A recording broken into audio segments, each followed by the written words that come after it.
Hello, everybody, and welcome to the Championship Showcase, Secrets for Success, from the playing field of competition to the field of life. We are speaking with inspirational sports leaders, former athletes, coaches, administrators, sports psychologists, and related professionals who are sharing their life strategies and empowering messages of hope and purpose to support those athletes that are seeking to make a successful transition from the playing field of competition to the field of life. My name is Dominic Militello, and we're so glad you can join us. We're very fortunate to have a very passionate and motivating guest on the showcase today, so let's jump right in. Today we're speaking with a multi-talented Don Davey.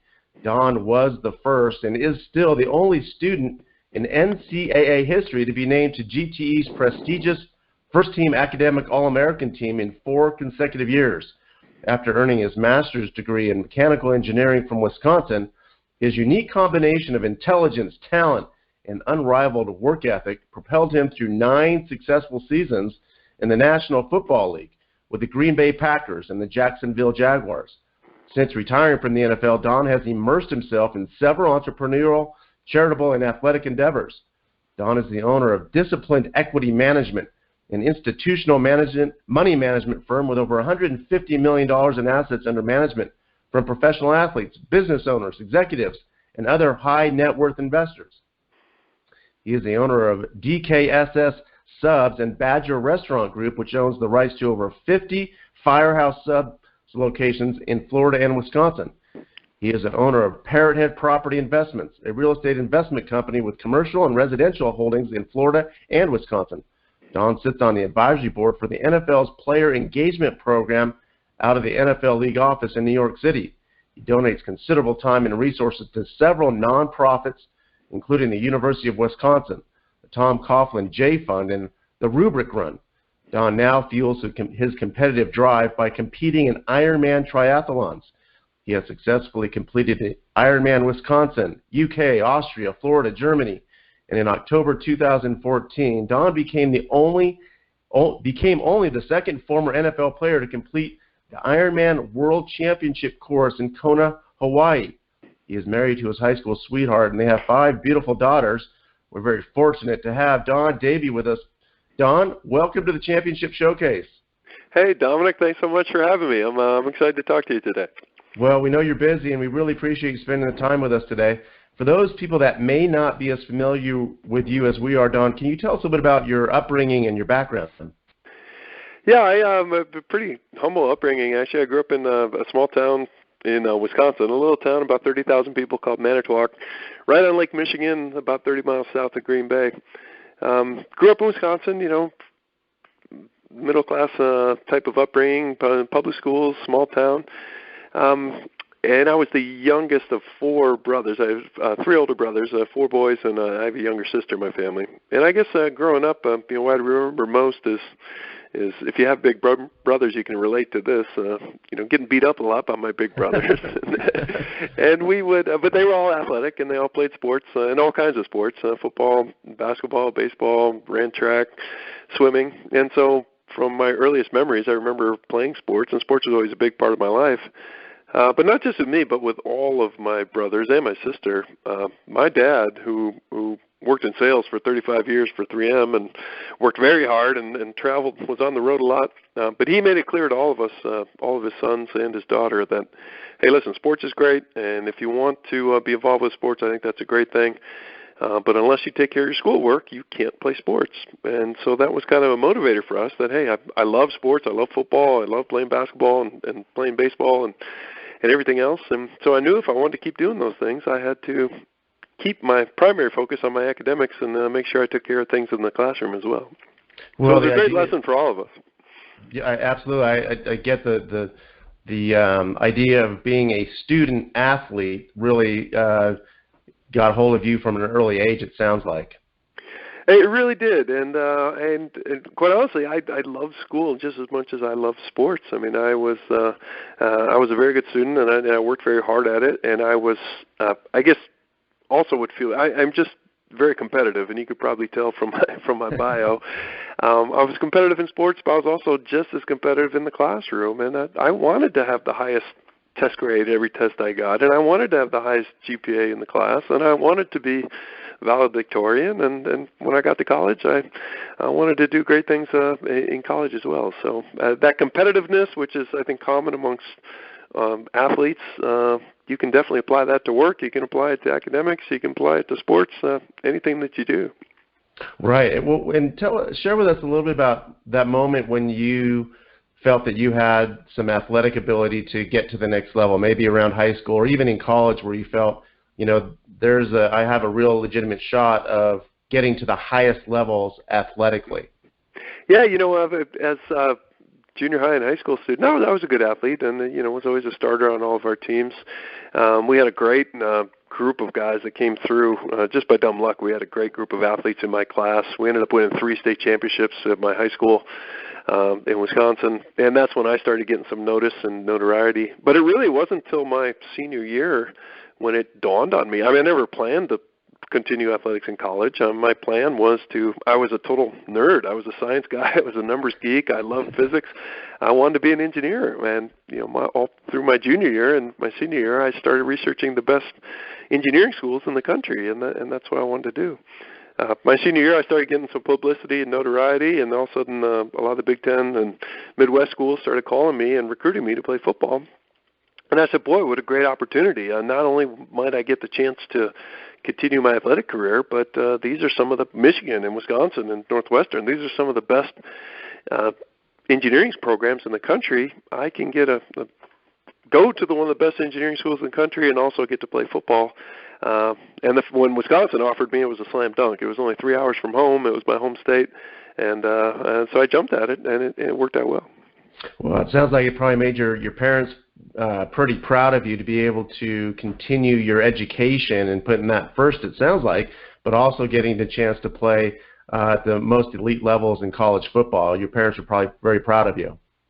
They were, and it's funny, as a parent now, I have 5 daughters of my own, and actually my second oldest daughter just signed her letter of intent to play college volleyball at the University of Miami for the Hurricanes, and it didn't dawn on me how proud my parents must have been back at that time until I actually sat through myself, and I was just beaming watching her. She's very much in the same mold, straight-A student, has always put academics first, but it's turned out she's a hell of a volleyball player, and sure enough, University of Miami wants her to come and play for them next year, so we're excited about that. Well, congratulations on that. Talk to us a little bit about some of your coaches and mentors. We, as athletes, we know that this doesn't happen on its own. We usually have people that have helped guide us or given us some strategies or life messages that we've held on to help us get to the next level. Who were some of your coaches or mentors or teachers even that you have taken life lessons from? Yeah, I look back and I realize now how lucky I was. From a very early age, from Pee Wee football on, I was just blessed to have so many fantastic, not only coaches, but teachers that motivated me, inspired me, piqued my interest, and really made me interested in school and interested in sports and wanting to do well in those things. I think back to high school, and probably my primary influence was our high school football coach. Ron Rubik was a guy who coached at our high school for 30 years and was just a staple in the community, was just a fantastic guy, great family guy, a very close family friend of ours. And the Rubik Run that you mentioned early is a charity fun run that my wife and I host each year back in our hometown. He died 7 years ago from complications from cancer, and my wife and I put together this charity fun run each year to pay tribute to him and to his legacy. But he was a guy that, you talk about life lessons. He cared much more about us as people, as students, as young men, than he did about us as football players. And every practice we would go out there, and mind you, we were a state championship football team, and we had a couple of Division I recruits on that team that went on to play in college. And he was getting all kinds of nationwide publicity, and to this day still has the longest winning streak in high school football history, and 40-some games that he won in a row. But every day before practice, he would tell us, hey, listen, you guys, your priorities are, number 1, you go to church on Sunday. Number 2, you take care of your schoolwork. And then number 3, you take care of your business on the football field. And that was the way he lived his life, and those were the values that he imparted on every one of his football players. And it really just helped, keep my priorities in line, especially when all the the notoriety started coming and the publicity started coming and the recruiters started coming. It was I was able to keep myself pretty grounded in large part because of him and of course from my parents. Well, I was going to say, it sounds like you surrounded yourself, or were fortunate to be surrounded by people that had top-notch values and belief systems and morals that helped keep you on the right track. So, sounds great. I was lucky, and I do some coaching now with my daughters with their teams, not with football, but with other sports, obviously with my girls. And I try to impart that on to young people. You're dealing with second grade kids or fifth grade kids or even high school kids. I feel sorry for kids who didn't have good coaches, who didn't have coaches that made it fun, that made it enjoyable, that taught them, about the game and motivated them. I see way too many coaches, especially in youth sports, who are just, jerks. I mean, they're driving these kids and yelling at these kids instead of motivating them and educating them like a good coach does. And, I think a lot of these guys are kind of trying to play out. They weren't as successful maybe as they wanted to be in their own athletic careers and kind of take it out on these kids. Every time I'm around young people, it's like my number one goal is to make it fun and to make it enjoyable and to teach them something. Because if it's not fun, they're not going to want to come back the next season, right? And they're not going to want to work at it to get better. If you make it enjoyable, especially at the youth level, my youngest is a second grader, and I coach her flag football team. We have so much fun in that league, and the kids are dying to sign up again for next year because they're learning something and they're enjoying it. And after all, that's what sports is all about. Right. I had a coach that used to say that his success was determined by how many kids signed up for the next season to play, whatever sport he was coaching. So that it wasn't about wins or losses. It was about how many kids re-signed up to play the next year, and that's where he said the success. Well, that's exactly the point. That was a wise man, because especially at that level, you're talking second, third, fifth grade. Right. I mean, I see some kids in fourth grade now that are doing. Their parents have already dialed them into one sport, whether it's tennis or swimming or golf or gymnastics or football, and that's all they do year-round is train on one sport. And you see these guys, they're juniors in high schools, and they're completely worn out and sick of it. I mean, the parents or the coaches sapped all the fun out of it, and they didn't get to enjoy the best part about sports is getting out there and having a good time. Exactly. Well, share with us some of your most memorable moments on the field. Obviously at Wisconsin and then your years with Green Bay and Jacksonville. What were some of the things that stood out for you as your most memorable experiences? I was lucky. I was a kid that grew up in Wisconsin, cheered for the Packers, cheered for the Badgers. I was lucky enough to get offered a scholarship from the Badgers, got to play for them. We were awful when I played there. I played there from 86 to 90, and we won 7 games over the course of 4 years. Wow. But I was a starter all 4 years, and I tell people I wouldn't change it for a minute. I could have went to Michigan State, I could have went to Michigan, and they were winning Rose Bowls at the same time. But I wouldn't change my experience at Wisconsin for anything. Lifelong friends. It's a tremendous campus. I was challenged on the football field. I was challenged academically. And that was just a great, the 5-year period of my life. And then to think how fortunate, I chose to go to Wisconsin. They gave me the opportunity, and I had the choice to go there. In the NFL draft, you have no choice in the matter whatsoever, right? At the time, there were only 30 teams, Right. so one of 30 teams that selects you, and whether it's the Raiders or whether it's the Falcons or whether it's the Giants, you have to go where whoever selects you. Right. And I think about how lucky I was that my hometown team, the Packers, thought enough of me and drafted me in the 3rd round. And playing up there for 5 years was really memorable. I was 30 minutes from home. My parents got to come to every game. And my wife, who was from the same hometown, her family was around all the time. That was really, really a fun time of my life. Well, as you had so much fun, share with us about the topic we're here to talk about. And as you started to realize your career winding down and maybe it was starting the time to think about other things, what was going through your mind as your career started coming to an end, your athletic career started coming to an end, and you started thinking about what's next? What was going through your mind? What was your thought process? I'm throwing a lot of questions at you, but what did you think it was going to be easier than it was, or was it easier than it was? Yeah, it's funny, and that's a great question. It's a very fascinating topic. I tell people that I've been successful in my life after the NFL.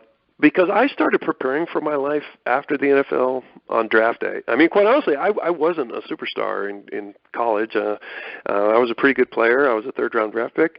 But I wasn't, that surefire home run guy that you knew was going to go in the NFL and play for 10 years. I was a guy that got drafted. I was in awe of the guys I was playing with my rookie year because I was playing with a lot of the guys I grew up watching. And, I didn't know if my NFL career was going to last a week, a month, a year, or 10 years. And so probably for that reason, more than anything, I never looked at the NFL as a career. I said, listen, this is great. This is a fantasy. This is dream come true. I get to get paid for playing football. But I was smart enough to know it could all end tomorrow. So, what is plan B? What am I going to do when this is all said and done? Because even if I'm lucky and it lasts, 5 or 10 or 15 years, I'm going to have still a long way to live from age 30 or 35 for the rest of my life. I need to do something else. So that being said, I actually got my master's degree when I was at Wisconsin. I got a master's in mechanical engineering.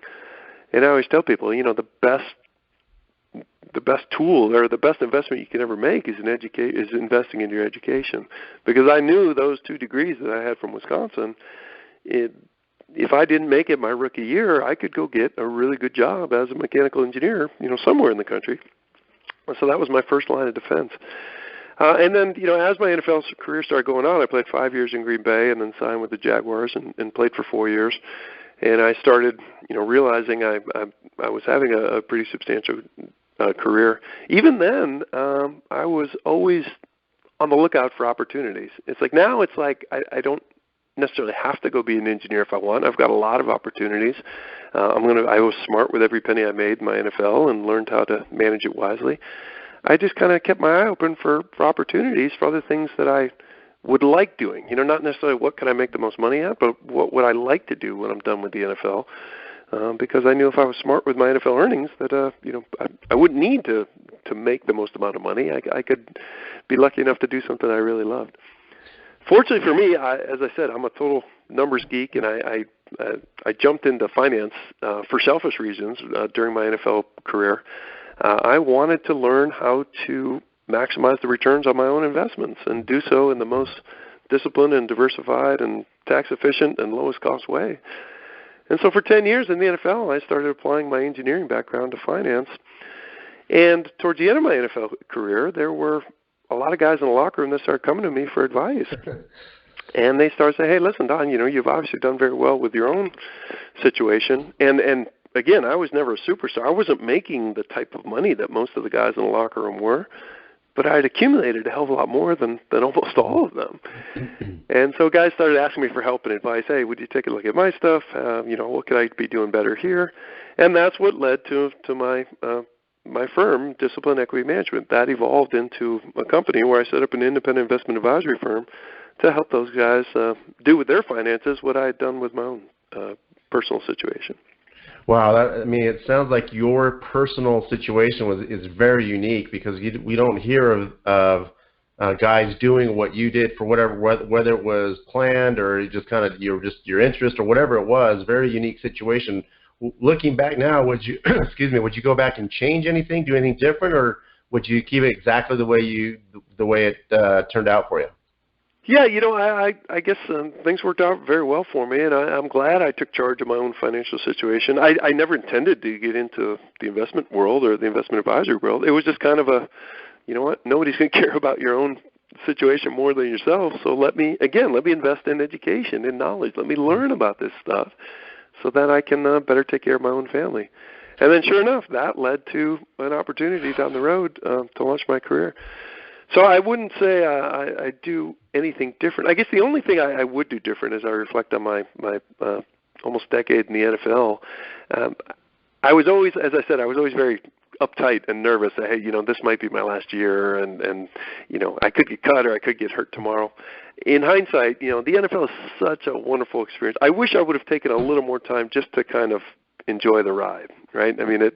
As I look back, and boy, I had a 10-year NFL career, but through most of it, I was busy, looking forward or looking down the road or preparing for what was next. It would have been nice to just kind of relax a little bit and enjoy the ride and not worry so much about it, am I going to be here next week or next month or whatever. But Right. Well, you're listening to the Championship Showcase, Secrets for Success from the playing field of competition to the field of life. We're speaking with the incredible Don Davey. Excuse me, Don. Having a support team, was your parents and kind of helped you through? As well, you said they were there with you during your athletic career, professional career. Were they there? Were you bouncing on ideas off your dad, or did you have other support people that you were bouncing ideas off of as you started to realize that maybe you have something in the works here for a post career? Yeah, it's funny. Like I say, both my mom and my dad had very long careers, worked very hard their whole lives. More than anything, they instilled my work ethic, and not just me, but in my brothers and my sister as well. And when my NFL career was winding down, and my dad and I are very close, and he would always talk about, what do you think you want to do after? And at one point I floated the idea, I think of starting my own business and then doing this investment advisory thing.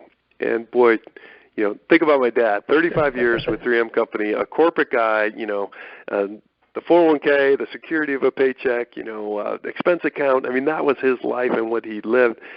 And the idea of entrepreneurship or owning your own business, to him just seems so risky and so far flung that he was dead set against it. But he would caution me, but was always very supportive. And then sure enough, now he's one of our longest and best clients. I handle his and my parents' money, and he's damn glad that I do it as well. So, I bet. So anyway, they were there. Obviously, I was lucky that I married my high school sweetheart. We went on to have 5 daughters. She's always been there along the way too, and always supported me in everything I do. So I've been very lucky that way. Excellent. Well, I did read in an article a couple years back where you talked about, I don't know if it was in high school or college, where some of the older guys that you had seen play and grow up would come back and talk to you guys about their experience, but also come back and try to sell you insurance or cars, and you looked at them like, you have 10 or 15 years in the NFL and you're now selling cars. How much of that kind of thing drove you to secure your future? Oh, that was very motivating. I mean, and think about me. Like I said, these guys were my heroes. I watched them play as a young kid growing up, and the assumption from an outsider is these guys are making millions of dollars and they're all set for life at a very young age. It's a great. And then to see the reality of these guys having not saved, not invested well, or taken advantage of, or done lousy business investments or risky type of investments and losing everything. I mean, that was a big eye-opener to me.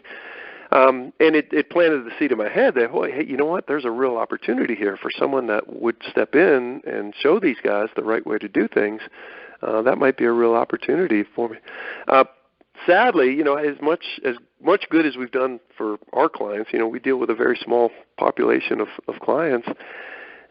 Sadly, I would say the situation in the NFL now, the dollars are so much larger and so much bigger than they were, 20 years ago when I was a rookie in the NFL. But the problem is probably just as worse, if not worse. I read the same type of horror stories now as I saw 20 years ago when I was a rookie, of guys, going bankrupt or spending everything or getting involved with lousy investments or getting taken advantage of. And it's really too bad. And to me, it's just mind-boggling because the salary cap now is $162 million split amongst 52 guys. I mean, it's an average of $3 million per guy on each team per year. If these guys do any kind of basic planning and investing with their finances, they should be completely financially independent at the end of their career. The reality is most of them aren't, and there's still a lot of guys that get taken advantage of. Is that what you think it is, mostly just not surrounding themselves with the right people? Oh boy, I could write a book on this side. I've seen it all. Part of it is arrogance on the part of the players. But most of them think they're bulletproof, and they all assume they're going to. Unlike me, who thought I was going to be gone every week, most of these guys just go into it thinking they're going to last 10 or 15 years. So there'll always be another contract. There'll always be bigger dollars down the road. Even if I spend too much now, I'll make up for it down the future. And, of course, you blow your knee out or you get cut or you get traded, and that's when reality hits with them. There's a lot of crooks out there looking specifically to prey on professional athletes. That's a big issue. The most interesting one, you may have seen, there was a great documentary on 30 for 30 that ESPN did called Broke. and they profiled about a dozen guys, a lot of my former teammates, and guys that I played with and against, and telling their stories about what happened. And some of the guys you don't feel sorry for because they just spent it all or they just did dumb things, But the guys you felt sorry for were guys that felt very loyal to family and maybe high school friends that had this huge sense of obligation that, hey, you know what, I never would have made it to the NFL, or I never would have gotten out of my bad neighborhood without the love and support of my family and friends, and spent millions of dollars taking care of these people, and were taken advantage of by friends and family along the way that, we're always kind of part of their entourage and expected handouts from these guys now that they made it in the NFL. That's a huge problem as well. One that comes to mind from that show was Bernie Kosar, where his family got involved heavily and ended up taking from him. So his own father, that was the heartbreaker. His own father signed a side deal with the Browns to pay him $1 million a year out of Bernie's salary. I mean, that was just unbelievable. Well, Don, share with us a little bit about you've gone on, obviously been very successful, but not only in business but also as a competitor away from football. Tell us about your competitive nature in triathlons. Yeah, it's funny. That's part of it. This transition out of NFL or out of professional sports in general is not an easy one. I always tell everybody I had everything going for me. When my NFL career was winding down, I was fully prepared. I was set financially. I had done a great job managing my own personal investments. I had married my high school sweetheart, so she was always there as part of me. I was very close to my brothers and to my family. I had a good circle of friends outside of the NFL through my wife and other people that I'd met along the way. We had kids, healthy kids. I mean, from an outsider, it looked like, well, this guy's going to transition into life after the NFL, no problem whatsoever.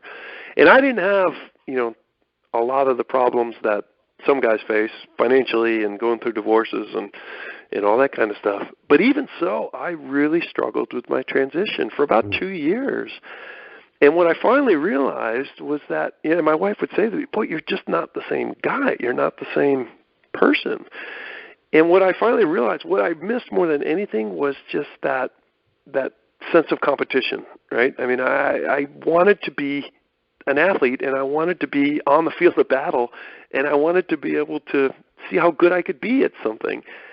And, in the NFL, there's no seniors tour, right? The thing about the NFL is once your NFL career is over, it's over forever. I mean, I can't call Mark Brunell and Tony Basilli and Jimmy Smith and say, hey, listen, let's get the pads on and go down to the park and have a tackle football game. I mean, you can never play again.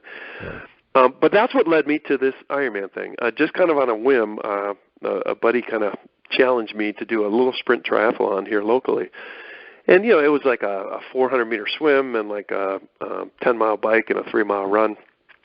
I'm like, hell, I was a professional athlete for 10 years. I mean, they used to pay me a lot of money to be an athlete. Certainly I can go through one of these, weekend warrior triathlon things. So I signed up for it, didn't train at all, and showed up in my board shorts and my basketball shoes and a crappy old mountain bike. And I got into this race, and I got, literally 100 meters into the swim, and I almost drowned. I mean, I felt like my arms were going to fall off. I had to flip on my back and float just to stay alive. And I struggled my way through that, and I made it through the bike and getting passed by everybody, and I literally limped my way through the run. And I was literally crawling to the finish line and got across, dead last probably in the whole event. But that's when it dawned, and it something went off, and a light bulb went off. I said, listen, I'm hooked. I mean, this is it. These weekend warrior guys, they do this for fun and for free, but they're in a level of fitness. They've achieved a level of fitness I've never dreamed of, and I was a professional athlete, for God's sake. Mm-hmm. So I started doing these things and started training them, and sure enough, that's led to a 10-year career in the Ironman, which culminated last year in finishing Kona at the World Championships out in Hawaii. Wow. That was a really special event. Well, but it helped fill that competitive void for me. I mean, I'm still not the best at these, and I'm certainly not world class, but I've gotten pretty good at these things.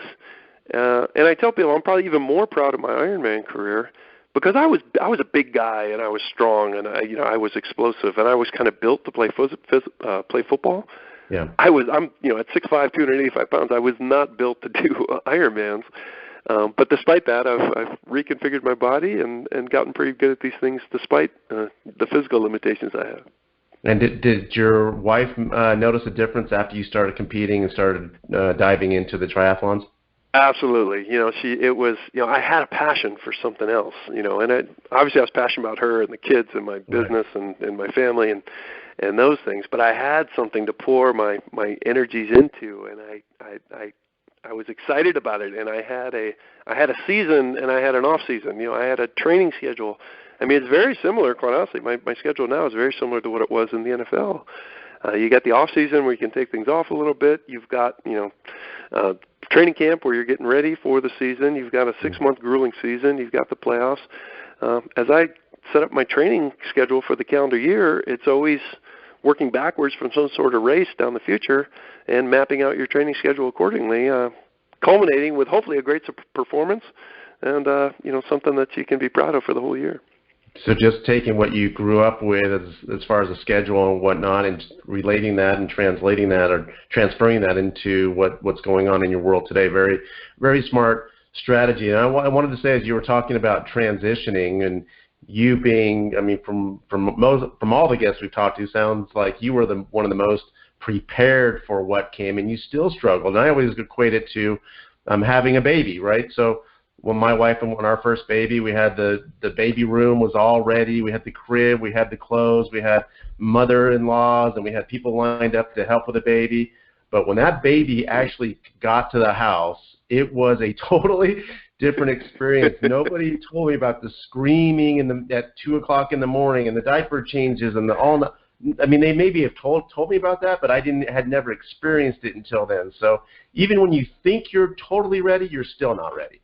That is a perfect analogy. That is exactly it. Unless you've been through it yourself, you can read books and you can talk to people and you can, do everything you want to prepare it. But until you actually go through it, there's no way to realize what exactly it is. And think about the NFL and professional sports in general.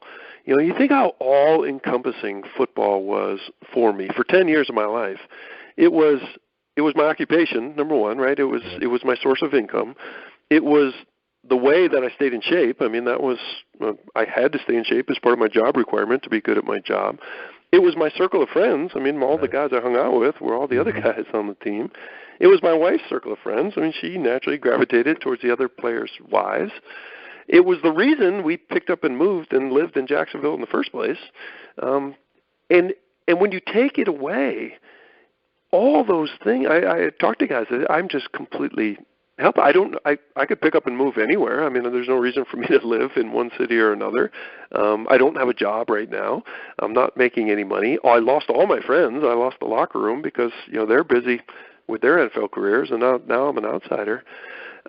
It really is a dramatic transformation, and on so many different levels, socially, emotionally, your sense of well-being. And what I tell guys is you have to consciously redefine yourself. Whether you ever did or not, the rest of the world viewed me as Don Davey, the football player.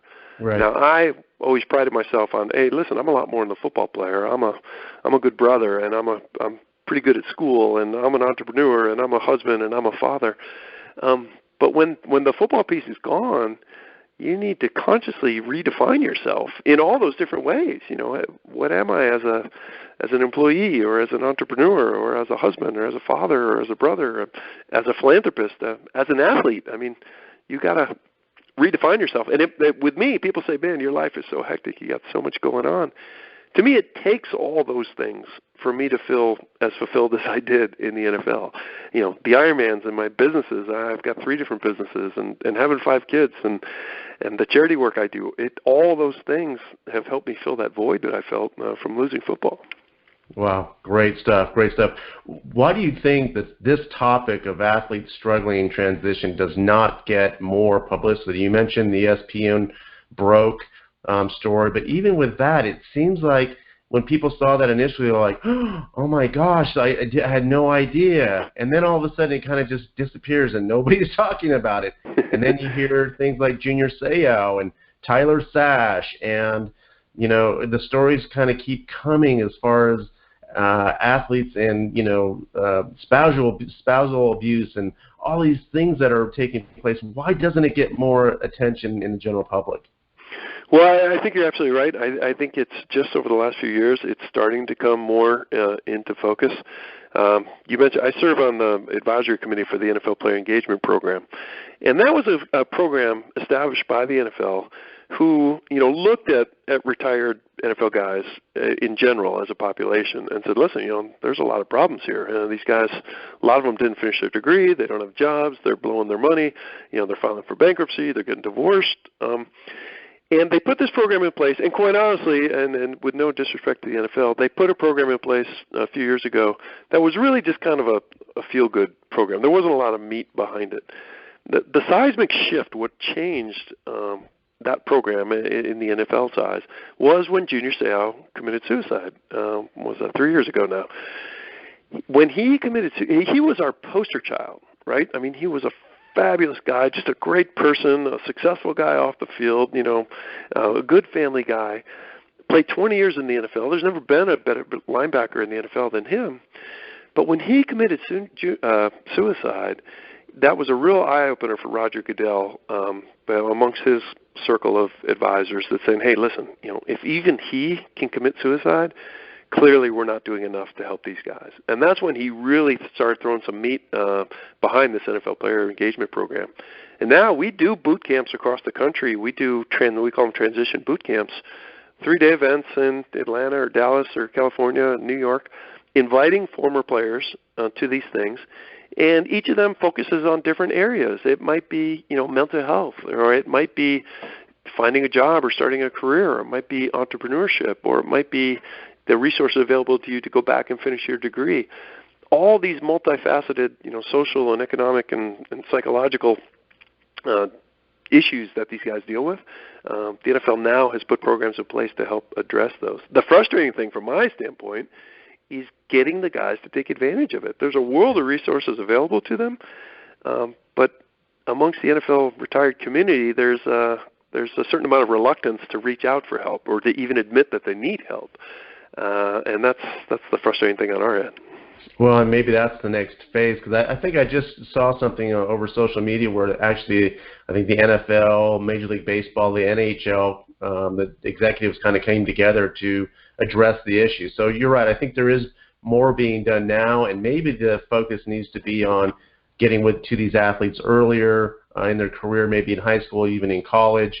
And then maybe as they enter the pro level, there's something there that says, listen, maybe it's mandatory, maybe it's not, but I think you're right. I think there is more being done about it. Don, we're just about out of time, but knowing what you know now about life and business, and let's say you only had 5 minutes with an athlete that was either about to go into their transition or in it or struggling with it, what would be the 3 things that you would tell them in a brief amount of time that you had with that person and about what's coming, or what advice would you give them in a short amount of time? Well, I guess I wish, given the opportunity, I could get in front of them earlier.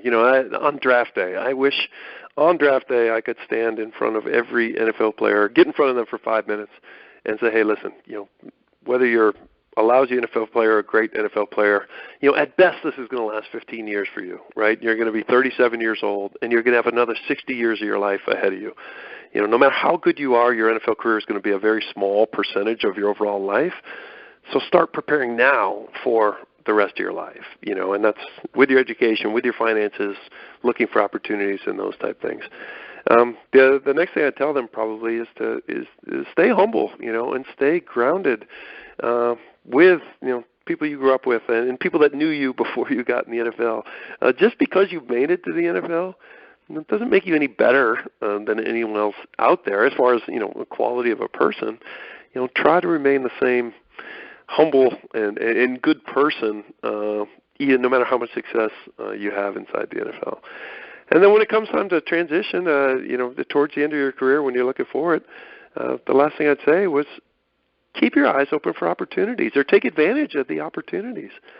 As an NFL player in any NFL city, you can get a meeting with any of the best business owners or business leaders or mayors or governors or whoever you want while you're in the NFL. Take advantage of that to network and explore other opportunities, because the day you step outside that circle in the NFL, a lot of those doors are going to close for you, and they're not going to care about you nearly as much after your career's over as while you're in it. So be mindful of opportunities, network, and take advantage. Be prepared to take advantage of them when they arise. Great stuff, Don. Last question for you. What do you see your role as a leader, and what is your legacy that you want to leave for others? I guess I view my primary role as not so much leading by example for other NFL guys, but leading an example for my own daughters. My daughters they were very young when I played in the NFL, and they've seen me in my life after the NFL. But when we're out and about around town in Jacksonville, I get a lot more comments from people. Hey, you know what? You coached my son in flag football a couple years ago, and it was the best season he ever had. Or, I see you drop your kids off at school every morning. Boy, what a great dad you are. Or, my daughter says that you helped your daughter and a group of friends in their physics homework the other night. I'm known in this community much more for being a dad and for being an entrepreneur and a businessman, much more so than I was for being an NFL player. And so I hope that's an example to NFL guys too. I say, listen, I'm very proud of my NFL career, and it'll always be a part of me, but it's not who I am, and it didn't define me for the rest of my life. There's a lot of other stuff going on with Don Davey.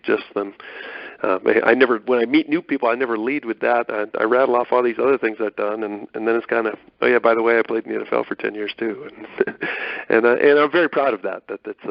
It's a part of me, but it's not who I am.